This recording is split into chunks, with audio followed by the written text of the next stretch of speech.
छत्तीसगढ़ की शुरुआत करते हैं एक बड़ी खबर के साथ। आपको बता दें, हिंदी पेपर लीक से जो राजधानी रायपुर में अकादमिक कैलेंडर है बच्चों का, एक तरह से वो बिगड़ गया है, क्योंकि 12वीं का जो पेपर हुआ था वो दोबारा होने से अब छात्र परेशान हैं।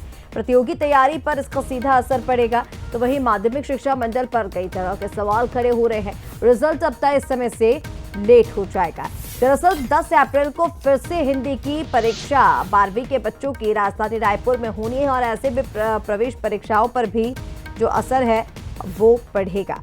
जिन छात्रों को मई के पहले सप्ताह में रिजल्ट की उम्मीद थी, अब उन्हें इंतजार करना पड़ेगा। 10 अप्रैल को दोबारा परीक्षा होने से न सिर्फ मानसिक तनाव बढ़ेगा, बल्कि प्रतियोगी और प्रवेश परीक्षाओं की तैयारी भी एक तरह से प्रभावित होंगी।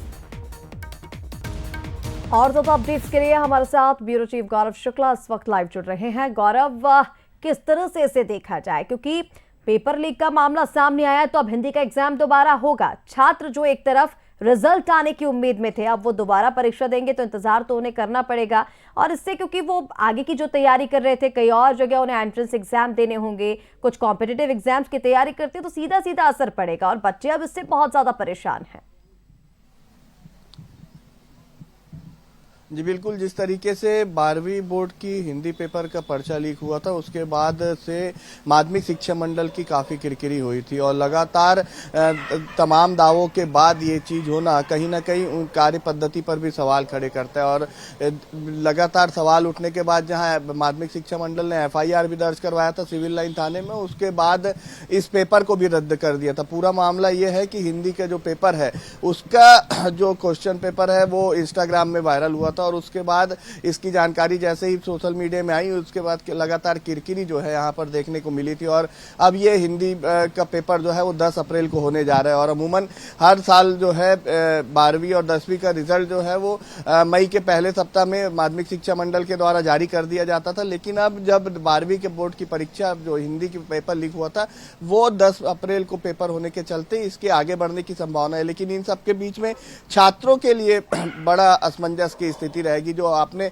आने वाले भविष्य के लिए प्रतियोगिता परीक्षाएं देते हैं छात्र, उनके लिए असमंजस की स्थिति है।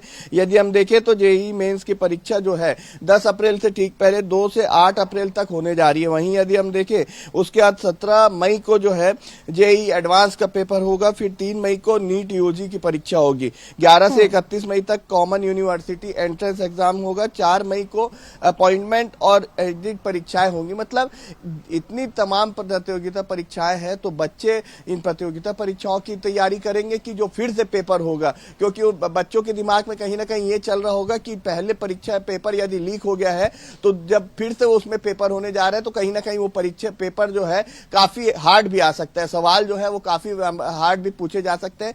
तो छात्र जो है 12वीं के वो काफी असमंजस की स्थिति में है और 2 लाख से अधिक उसमें छात्र थे। तो एक भविष्य के लिए भी उन्हें चिंता है कि इस तरीके से यदि फिर से परीक्षाएं होती है तो प्रतियोगिता परीक्षाओं में उन्हें काफी दिक्कतों का सामना करना पड़ सकता है। जी बिल्कुल गौरव, और गंभीर सवाल खड़े इसीलिए भी हो रहे हैं और अब पूछा जा रहा है कि आखिर गलती किसकी है, जिम्मेदार इसके पीछे कौन है। और शिक्षा व्यवस्था में जब इस तरह की घटनाएं सामने आती हैं तो क्या सख्त कदम नहीं उठाए जाने चाहिए। फिलहाल तमाम अपडेट्स के लिए बहुत शुक्रिया आप।